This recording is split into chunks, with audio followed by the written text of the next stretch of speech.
What does this shift in power mean for New York? We now have two Democrats representing us in what will soon be a Republican-controlled Senate. Will they be able to get anything done? Tonight, lawmakers are now focusing on avoiding gridlock and trying to get along with folks on the other side of the aisle.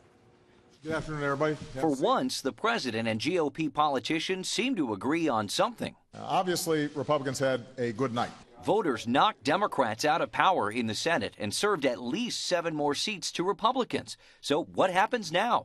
GOP leaders say they'll start things off on a cooperative note. We ought to start with the view that maybe there are some things we can agree on. I think the election was really about people's frustration. New York's Democratic lawmakers aren't pleased by Tuesday's result, but they're willing to move forward. In Amsterdam today, Senator Kirsten Gillibrand told me she's no stranger to playing nice with Republicans.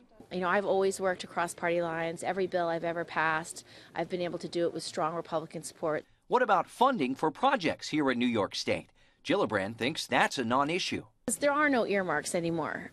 Almost all budgeting is a question of priorities in terms of what you're advocating for in the federal budget. We will still complete a federal budget.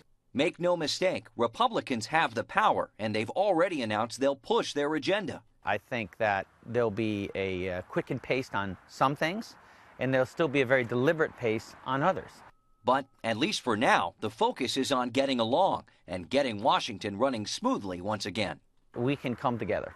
You know, there is a spot. We've already shown it on any number of issues. We've already done that over the last 4 years, and we need to, I think, increase our efforts to find that common ground, because there is much to be done. And you just saw Representative Chris Gibson, who will go back to Washington with a Republican-led Congress. As we mentioned, GOP leaders will push forward, but the president has said he may take matters into his own hands if Congress doesn't cooperate. Today,